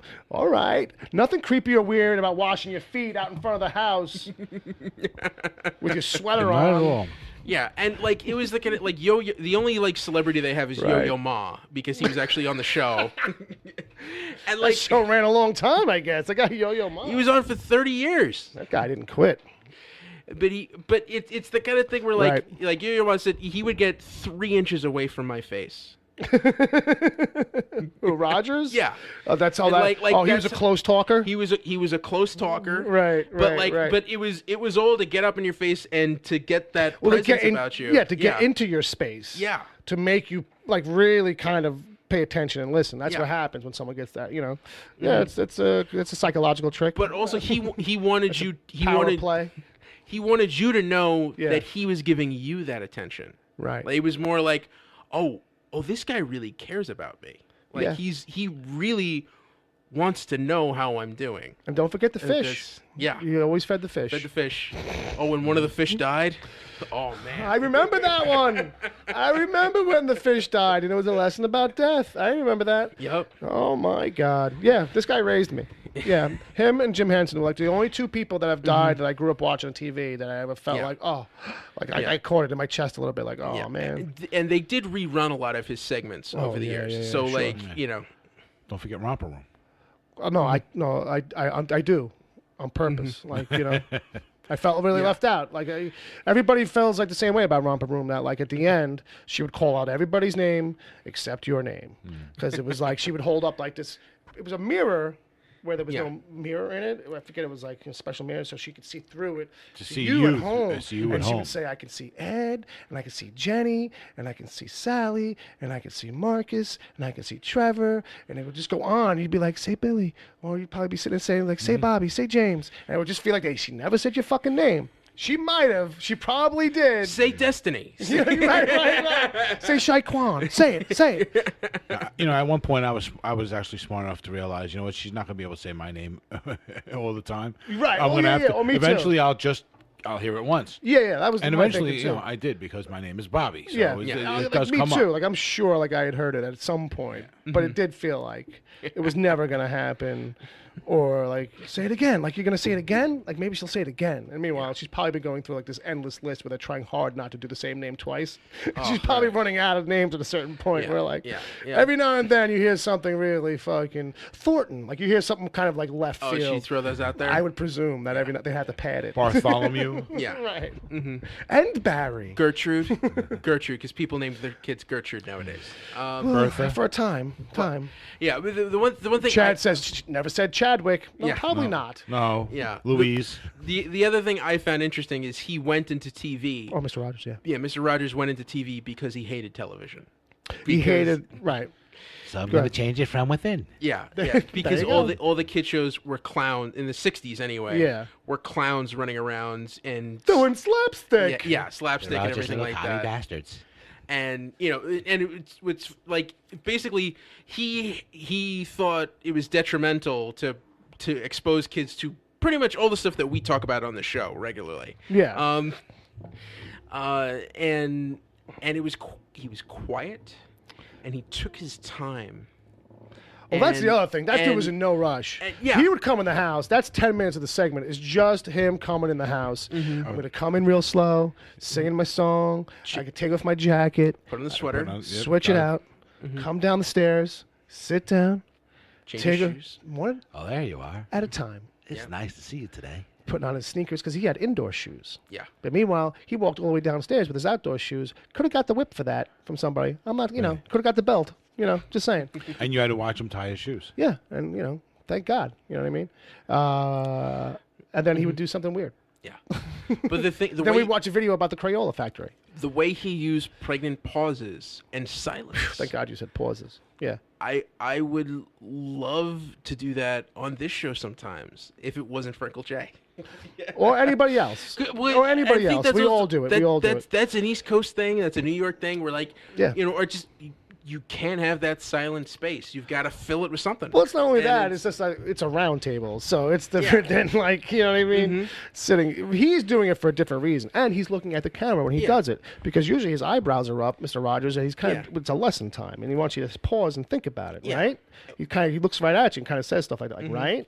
Isn't that the way we should be about these kinds of things? Yeah, and even when he'd have other people We should on, always love each other. Yeah, you know what I mean? he'd ask a question, and he would wait for them to finish their answer. Yeah. And then wait like another 5 or 6 seconds in Yeah. case they thought of something else, and it was There you So, go. all right, so it's a high recommendation for you. yeah. I'm gonna roll back through the chat real quick because I saw some stuff I want to pull out. James says one of the things James is saying in here. He says, as much as I, at least in my head, give Ed a hard time, I'm basically I want to watch this documentary now. Mr. Rogers was an awesome show. Wesley's kind of surprised. He thinks 143 pounds is a little crazy to me. That dude was pretty lean. Yeah. Now that I think about it, he was Boney Maroney. Well, also just like for that to be the reason, like that's very OCD to me. It's Yeah. very strange. Like, wow, it's got to be. Yeah, that's a key in to something deeper. Oh yeah, that's a controlling. I need Yeah, to that's control. I want the inside scoop on what really went down. James also says if a girl sent you 143 on your pager, you knew you were going to get a home run on your date this weekend. Oh, okay. That kind of meant you were in. And then they kind of get into some TV stuff that we were talking about earlier a little bit more. That we should be binging Luke Cage. You're right. You're right. You're right. Yeah. No one saw Luke Yeah, Cage. I'll be working on that later. Did anyone see Incredibles or Jurassic World? I think I'm gonna try to see those tomorrow. Yeah. James says that when he found out Shannara Chronicles was originally an MTV fantasy show, I decided I'd pass. Can't blame me for that. That's that kind of info. Yeah. Yeah, that's why I was actually a little surprised when I heard you saying that you were watching that. Well, John Rhys Davies was in the first season, so that was. Who doesn't like that guy? Hey, look at my beard. I'm still doing the thing with the beard. So James has got some comments on when I was talking about the magic special thing. So because I mentioned the guy was an atheist, so he's like, so an atheist can hypnotize people, and I'm like, yeah. I'm pretty sure. Maybe he was being sarcastic right there. Mass hypnosis. There is kind of like a thing like he does kind of try and do like a little bit of a mass hypnosis type of thing. Yeah. Then he's like, who invented baloney? And I don't know. So that's just me rolling back to the chat room to get a little bit of those reactions. So I guess maybe we were dropping a little bit. Yeah, so James is like, oh, the connecting please wait is annoying as hell. Yeah, I'm not sure if you're on the app, James. Maybe that's a situation. Wesley says that's why he stopped using it ever. He says James also says his dad entered basic training at 160 pounds. He received double rations all through basic training. He graduated basic at 160 pounds. Some guys just can't put it on, and it's very, very true. It's very, very true. All right, so with that pulls us out of that segment and kind of moves us into the next segment, which is, kind of like... Snail mail. Oh, could you imagine? Send in those snail mails, guys. We'll wait. Whew. We would never get anything. We would never. Well, it's actually writing. Yeah, if anybody, we got to send a post office box or something. If anybody wants to send us anything, You know how much a post office box costs? do you know? Have you found out at all? It's not cheap, huh? No, it's not cheap. Oh man, seems like everybody has one though. No, they don't. no, they don't. Is that why like, the other company tried to come in and open up a? Oh, post office. Yeah. Yeah, like they don't- mailboxes, etc. Yeah. Is that still around? You can do it Like at that the thing? UPS store. You can do. You can go to the UPS store and do that. Okay. Yeah, maybe get an Amazon box. Is that a thing? Yeah, that's a thing. Yeah, wherever Amazon doesn't have like outlets, they now like have boxes wherever there's like businesses that work with them. Oh, okay. Yeah, or like there's like It's one like of a the wall of lockers. Okay. Yeah, one of the gas stations I stop at on my way to work. There's like a it looks like a locker, but it's all Amazon boxes. So like if you don't want to have something sent to your house, you can have it sent to that locker. Oh. Yeah. Okay. I think I've seen that mentioned. I didn't know what it was at all. I thought it might have been like a digital locker of some kind. All right. So our first email is coming from Benny. Benny. Benny. Benny Livewire. Was that worth it? No? I should have bothered, right? Okay, he says, subject line is that not having home internet can be a real pain in the arse. Oh, no. yeah. I'm sorry. Hi, Wicked Theory. I thought I would share with you what my weekend has been like. I bought a pre-owned Xbox One standard console on Friday with some awesome games like Assassin's Creed Origins and Rise of Tomb Raider. Once I got home, plugging up all the equipment in the TV, turned on the console, I found out I need an internet connection for setup. This was so frustrating to find out that there's no pre-installed software. Remember the good old days when you bought a console and an internet connection wasn't needed? Like you just throw the cartridge disc into the console and off you go. Like you don't have to have patches and all this other stuff to go. Anyway, I went to a friend's house who was home with Wi-Fi. I was able to download the software update and set up my gamer tag. Benny Livewire, of course. He's giving that out, folks. If you're on Xbox, I guess look him up if you like. After spending several hours of downloading, I got home ready to play Assassin's Creed Origins, right? No. The Xbox told me to sign in to run the game, but I couldn't because I was offline. Duh. So I must adjust my profile settings for offline sign-in mode when I go back to my mate's house later in the week. Jesus, like you can't even do that offline. All right, so why does console gaming have to be a fudging bitch to use in today's world? I think it's kind of like a rhetorical question, but I feel like maybe he wants us to answer that. I don't know, man. Something else to charge you for. Something else to charge you for, and the hope is to get you online so they can put all that other swag in front of you. Too. That's the thing. Get you just exposed to the marketplace. Get you in the mix. The heavily ad-loaded You know, marketplace. that's it. You know. Buy this game. Do Xbox. Make sure you sign up for gold. Yep. just to kind of push a product on Benny, you. that's another thing, Benny Livewire. You're going to need to sign up for Gold if you really want to enjoy the benefits Online. of Xbox. Yeah, and that's the other thing too. Like they put So that. that's $50 to $75 a year, depending on where you get your card for it, or if you buy it through them. Right. So, By the way, just so you know, the pricing breakdown for a post office box. Okay. Yeah. For the smallest one they have, Which is like 3 inches by 5.5 inches. enough for an envelope. Yeah. Is Postcard. it's $39 for 3 months, $68 for 6 months, $136 for 12 months. Well, $39 for 3 months is $13 a month. That feels reasonable for like something that sized. I guess. Yeah. What about the next size? The next size is 5 by 5.5 inches. Okay. So That's- you're almost twice as much. Yeah. It's $58 a month for 3 months.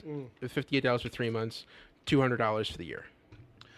How much is it for something a size that's reasonable enough to actually fit something into? Like a Okay, so box, there's still only 2 other sizes, and Okay. this is just what's available at my local post office. Fair enough. So 5.5 by 11 inches is $356 for the year, and 11 inches by 11 inches is $566 for the year. 11 by 11. Yeah. It's not even like a foot by a foot. It's like metric. What the fuck? So that means anything you get to delivered to that is either going to be sitting behind the counter, Right. or it's going to be rolled up and squeezed in there. Yeah. No matter what size you pick. Yeah. I really kind of thought they might even come bigger than that. Jeez. Okay, so all right. The more you know. Dun, dun, dun. No, they're going to keep them as small as possible so they can fit as many as possible on the friggin' wall. By the way, Nicaragua is in Central America. Okay. It's between Honduras and Costa Rica. Fact of the day from Ed. There you go. In case you're wondering. In case anybody was wondering. So it's very far away from Nigeria. Oh, well, where is? Nigeria is in northern Africa. Yes. Yeah, I mean it's a boat ride. Yeah. Isn't everything just a boat ride? It's a long boat ride, but it's a boat ride. It's a boat ride. All right. So next one here is from 3 month boat ride. Chadwick Rose. Question. I've got to thinking about great original movies that have blown me away, like The Matrix or Inception. What is a movie of recent years, not a remake, reboot, or comic book adaptation, that you've been blown away by its originality? Silence from the crowd. by its originality. Yeah. That's not like an adaptation of something. You know, that's a full original on, here's a thing. Is anything really original anymore? I'd say the only place like you really, it's rough. It's rough. I mean, because movies like that only come once in a blue moon. Like the last I can think of that, like really, like oh my god, was like The Prestige. Well, that even might be based on a short story or something. I don't even It's know. based on a novel. Yeah, that's it. But like, what about? Did you see A Quiet Place? No. Well, I saw that, actually. I was gonna say something like that. Like it might actually fall into horror movies or something that's trying to like bend genre. So That's like because horror movies usually aren't all. You see less of them based on. So you seen like a Get Out? Yeah, something like that. Something like that. I still didn't see that either. But I mean, that's the inkling I'm having. I'm leaning towards. I'm trying to think like what's something that's like a fully original Hancock. that was filled with some original. Baby Driver is something that's kind of like in there. Yeah. There's an Yeah. original thing, and they're trying to really kind of give it its own real flair and style. Inception. Yeah, I mean Inception, Matrix, obviously. Yeah. The Mummy. No. Bad News Bears. I mean, the original. Yeah. You said recent years. I mean, Yeah. how far back is recent? It's all contextual. No, but there's got to be some other gems.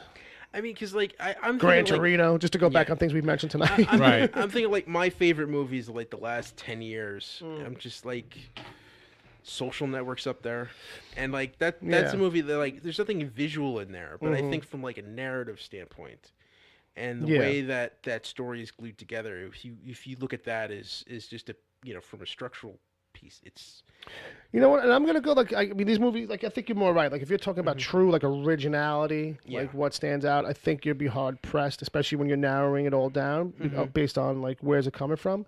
But you end up with probably stuff like Memento. Yeah. or like Usual Suspects, where like the story structure is different, and that's where the originality is coming from. It can be the actual, like, Yeah, or the meat and potatoes that are inside too, Yeah. like what we're actually doing, but like the framing and the method. Sometimes maybe that's where the Or originality even comes some from. like District 9. Yeah, Like that's there you Yeah. go. Fucking that a book, prawns. No, District 9 was That's an original. Well, thing. it was Well, original. then Chappie too, right? Yeah. yeah. Yeah, well, it Yeah, was Chappie too. It was originally going to be a Halo movie, and then I mean, well, yeah, then- like the look of that they were going for, Right, yeah. A lot of the effects, and then I don't know whether it was they lost the rights or it just fell apart. I think it fell and- apart. They had some previs stuff Yeah. done, and Yeah. they made a short film about of District 9 first. Yeah, Then that got blown out into its own movie. So there was a process there. yeah, But I mean, when it came out, I mean, it's totally doing something different with the alien thing, and Right. not even just by the locale, but also like the type of them, what the storyline actually is. That they're like kind of like, oh yeah, they're living with us, but they're like really trash What, people. what was that one with the one with Matt Damon? It's basically where he's got to go up to the. Elysium. You're right. Yeah, Elysium. same director. Yeah. Okay, yeah, I Right, don't know yeah, if that's that's- original, that's but what I that was a good movie. Yeah. That's something different. Yeah, see, like that one is just so depressing. That Yeah. was so. Yeah, it's kinda, Yeah. You kind of know what's going to happen very early in the Yeah. movie, and you're kind of just waiting for it. Yeah. It's like, oh man, God. Now, Jodie Foster. That's the other with her accent. She's shoot them down. It's like She's doing something. You know, she's trying to do something.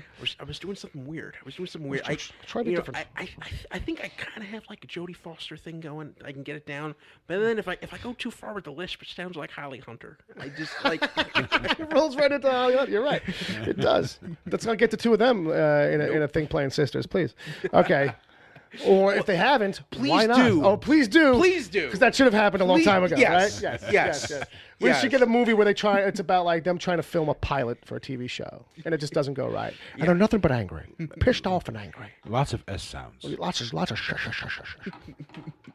The show is called Shh. and then I'm talking here. In the sequel, they both get shotguns and try to shoot each other. And a lot of soft shoe. It's All called right. She. Lots of she's in this She Fest. You got it. Yeah. All right, next one here. Another one from Chad Rose. It says, Vinnie Paul died, known for the band Pantera. Yeah. Has anyone in the movie industry died that has really ever affected you? It's kind of like I tipped it a little bit earlier when I was like, Mr. Rogers and Jim Henson. What's up, Ed? Well, like I'm the guy. Yeah. Is this where your Like, dark side comes when out? I hear like Prince or like David Bowie died, I go like, oh, I guess okay. Okay. Yeah. I guess that's a bummer. And people will look at me and go out of their minds. They will get so angry at me. And like you don't see that coming though when you do No, that. I don't. I Oh, really stop don't. lying. I really don't. Stop lying. That's like if someone told me tomorrow, "Oh, Bill Belichick died," and like, Good. Thank God. well, fair enough. But my point being, you and I maybe, might say that because we're football Yeah, fans. right. He's not. but that's my point. That like kind of like maybe even Bill Belichick's not the proper example to compare. It was a name that pulled out my By head. the way, Mr. Belichick, I have great respect for you. Go suck and, it, Belichick. Please come and then coach the Giants. Yeah. Did he cut you a check? Is that why he's blowing smoke up? Well, What, no, are I you a just- fucking shill for the NFL? He's not the kind of guy I want to put bad vibes So about. what were you saying now, Bill? I don't remember really. But I was saying just that, like, shit happens. Yeah. No, I really lost track of my thought. No, we were talking about musicians whose deaths crushed you. Yeah, so like, Yeah. all right, so I was maybe making a bad comparison with Bill Belichick, but I mean, like, you don't know, like, when you hear that Prince died, that wow, that's gonna hit a lot of people. Like, you don't make the connection that, oh, that guy may have an impact with other people that I don't, but you don't realize. It's like, did Michael Jackson put a blip on your radar?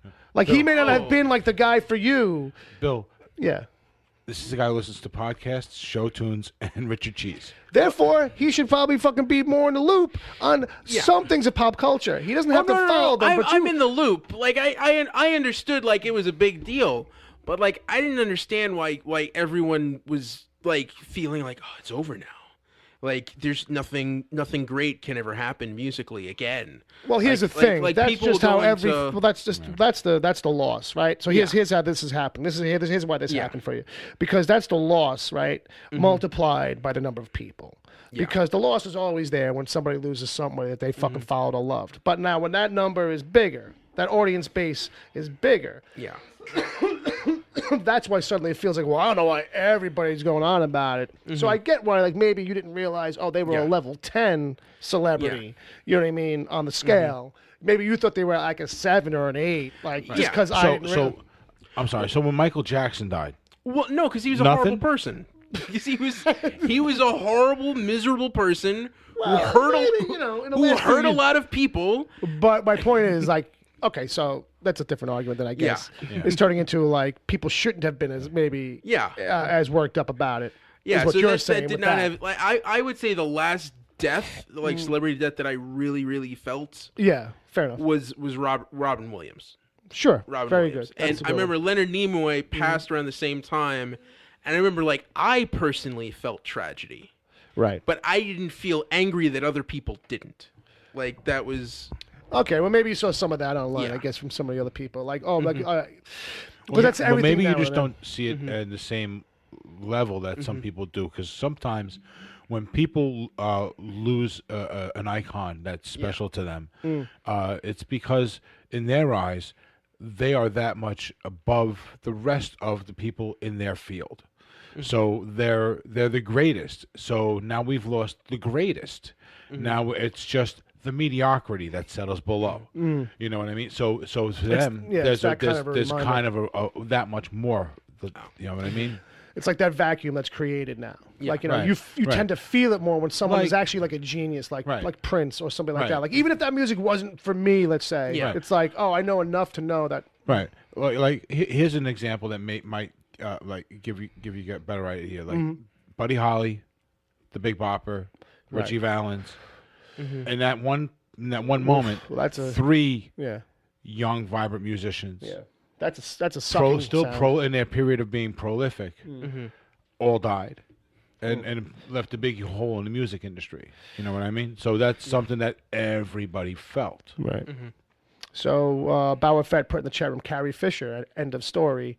I'm not sure the context of the end of the story, but I mean, it's a fair kind of analogy a little bit where it's like, well, here's a person. Well, I think he's meaning to answer the question from Chad, which was who's somebody who died and like you felt affected by it.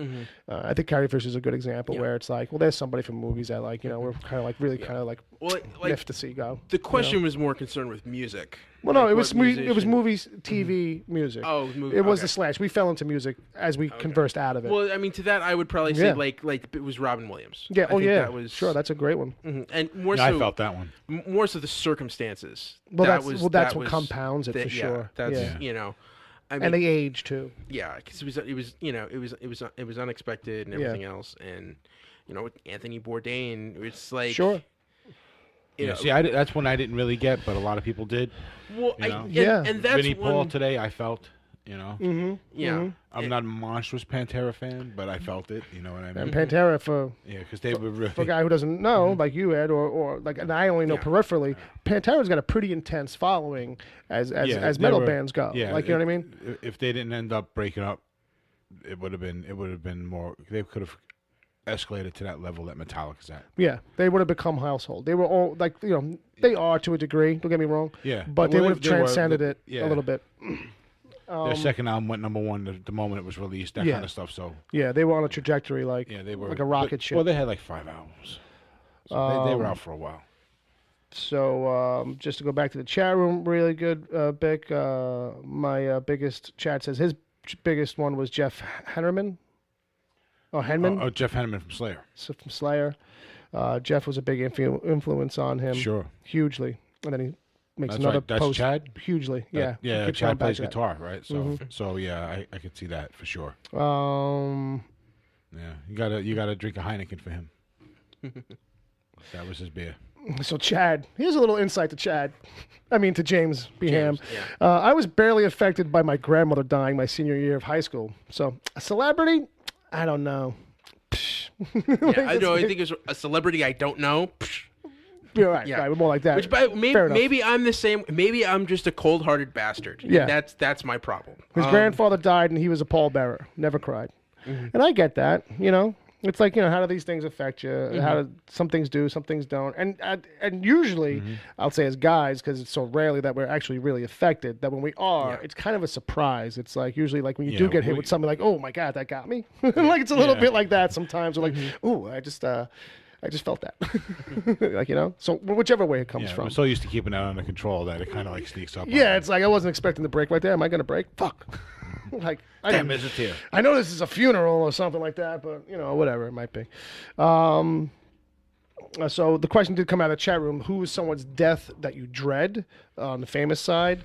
And I was gonna say for a long time it was fucking Stan Lee, but it's like I just felt like he's kind of been like so like right there for so long that I've kind of gotten used to it. Well, also like lately the stuff And even in the last month or two, right? Yeah, the last year or so it's been like rocky with him, and it's like that's why I think there's a plan in place to like cremate him and then just bring out his ashes for all the rest of his cameos. Yeah. Well, here's the thing: if Marvel back in the days took the ashes of Mark Grunwald and mixed him in with the ink for the reprinting, I think, of Captain America stuff, or a reprinting of the Korvac saga from Avengers, some reprinting of a classic series. Maybe they should shoot another a movie on film that's made from him.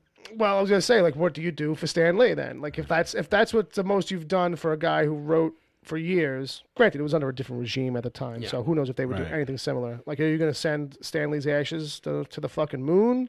Or are you going to mix him into the concrete foundation of Disney fucking head? Like, what are you going to do? Because preserve him in some carbonite, something, and some kind of Marvel-related thing. Alive on a machine.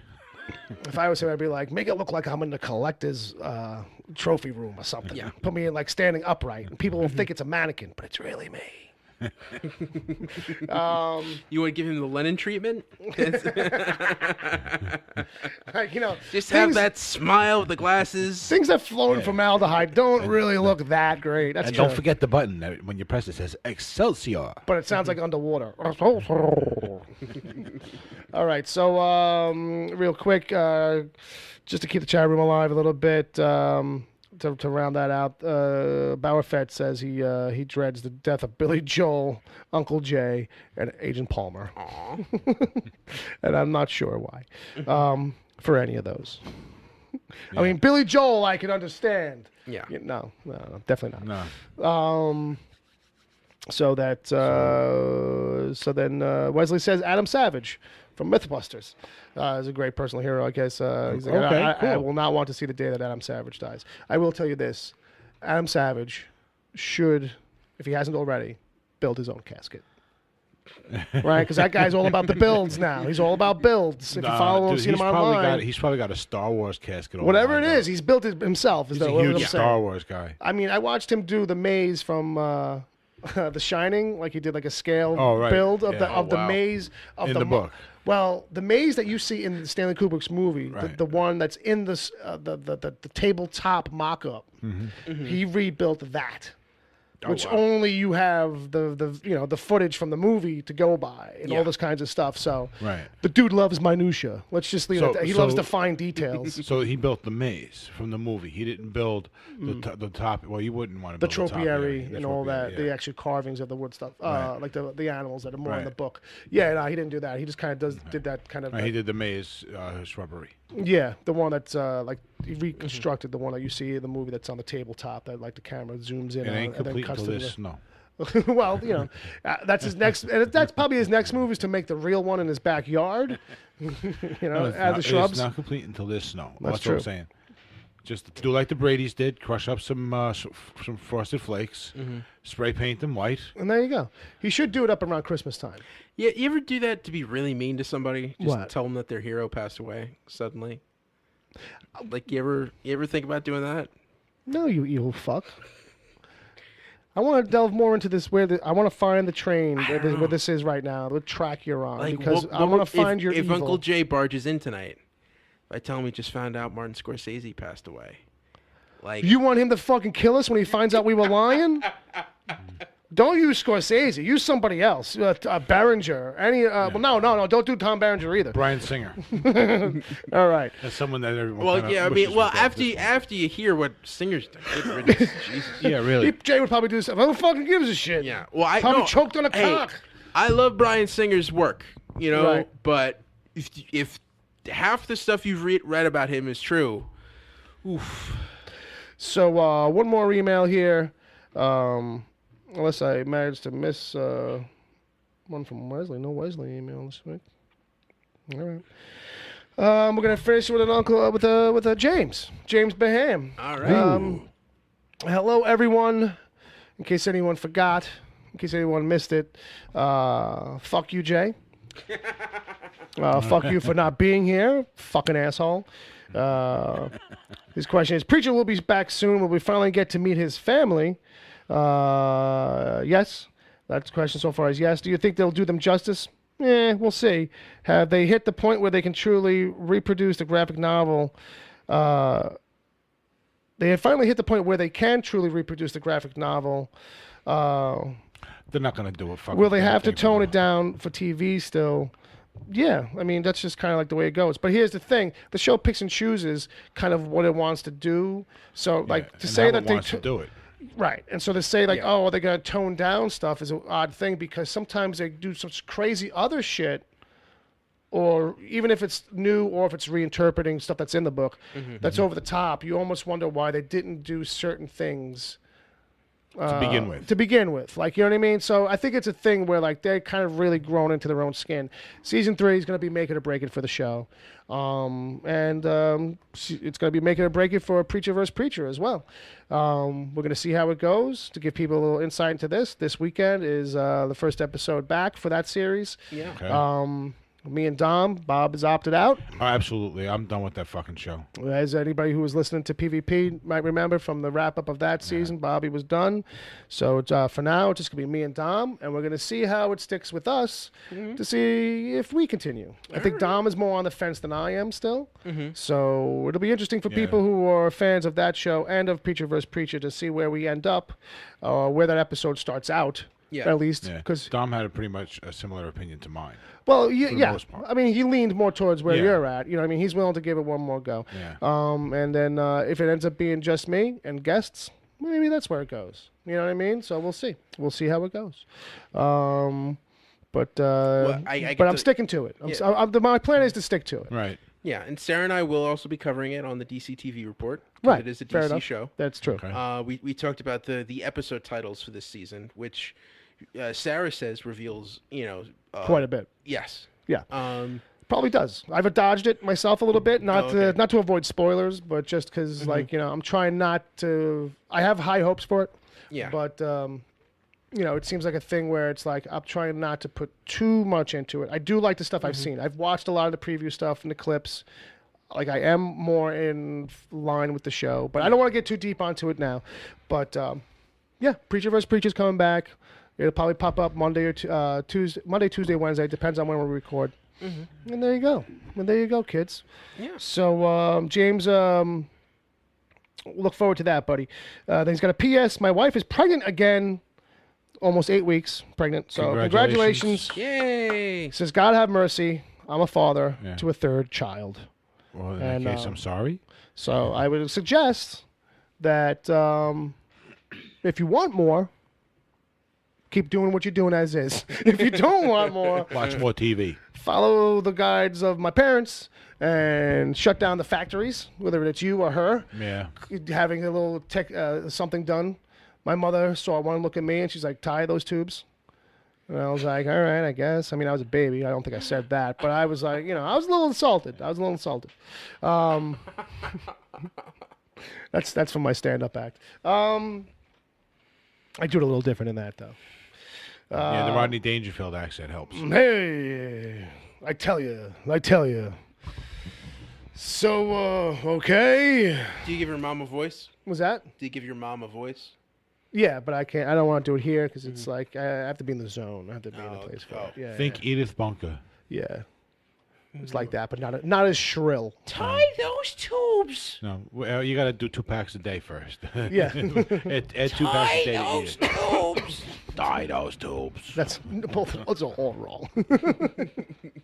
All right. So congratulations again to James and to the kids and the future kids, and have as many as you like, but hopefully only as many as you can afford, because those shits are expensive. And on that note, as if you guys didn't know, kids are expensive. Let's wrap it up. yeah. Let's wrap it up. You know what? Let's give out a couple of shouts to soldiers mentioned who are not here on the field today. That's Uncle Jay. People, if you're interested, you can follow Uncle Jay at Uncle Jay's thing on Twitter. You can follow Dom. He's a guy who pops in once in a while over here. Well, I think we're gonna get him soon. I swear. Yeah? He's gonna be back soon. Yeah? I think. Think so? I don't know. Is he gonna be a congressman by then or what? He might. You can follow him, Dom_Torre, Torre. I don't know why I'm throwing that out. They're not here. I don't know. Just felt like it. Felt like being nice. And then, Ed, where can people find you? I'm at Edward O'Hare TBD. Oh, groovy. Brother Bob, where can people find you? At Bob WTPC. You can find me at wickedtheory.com. And, just a reminder, hey, this show is ad-free, and that's made possible by generous support of listeners just like you. Consider going to patreon.com/wickedtheory to support this show and our others for just as little as $1 a month with other tiers available. The money goes a long way, and we really do appreciate it. Big shout-out to all you guys who are already doing it. I see some of you in there in the chat room. Wesley. Who else is in the chat room still, by the way? We got Zombie John. We got Chad. We got Barrafet. Yeah, you guys know who you are. You guys are already helping us out. Big thanks and big helps. Agent Palmer.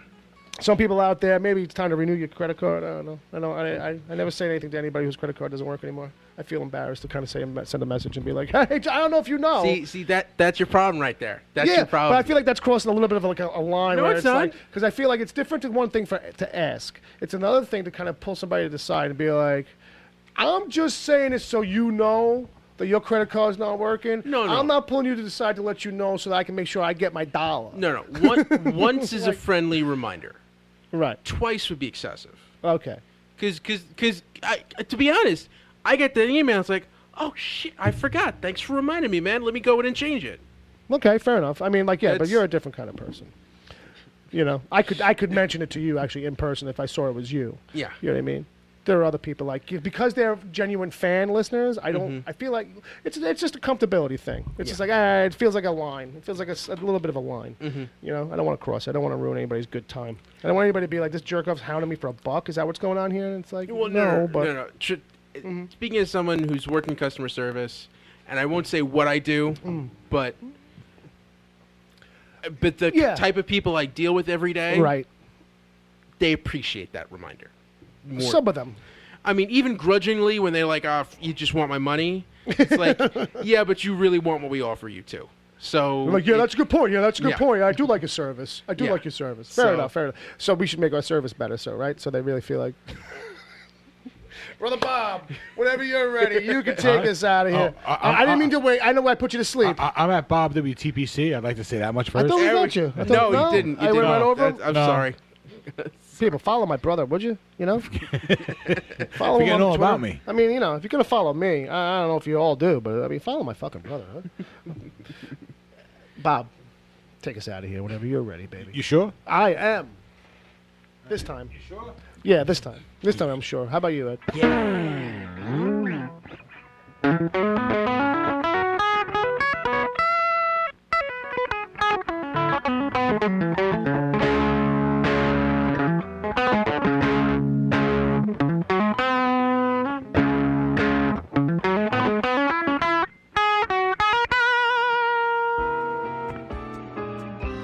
The Wicked Theory podcast is heard live every Saturday at 7 p.m. Eastern until whenever. Just go to mixler.com/wicked-theory. Mixler is MIXLR. Sign up to join the chat. Then click the follow button to get reminders whenever the show goes live. You can find the show on iTunes, Stitcher, Google Play Music, wherever good podcasts are given away for free, and at wickedtheory.com. You can support the show at patreon.com/wickedtheory. There you can get the after show if you miss it live. God forbid. Plus other exclusive episodes. As always, send your emails to podcast@wickedtheory.com.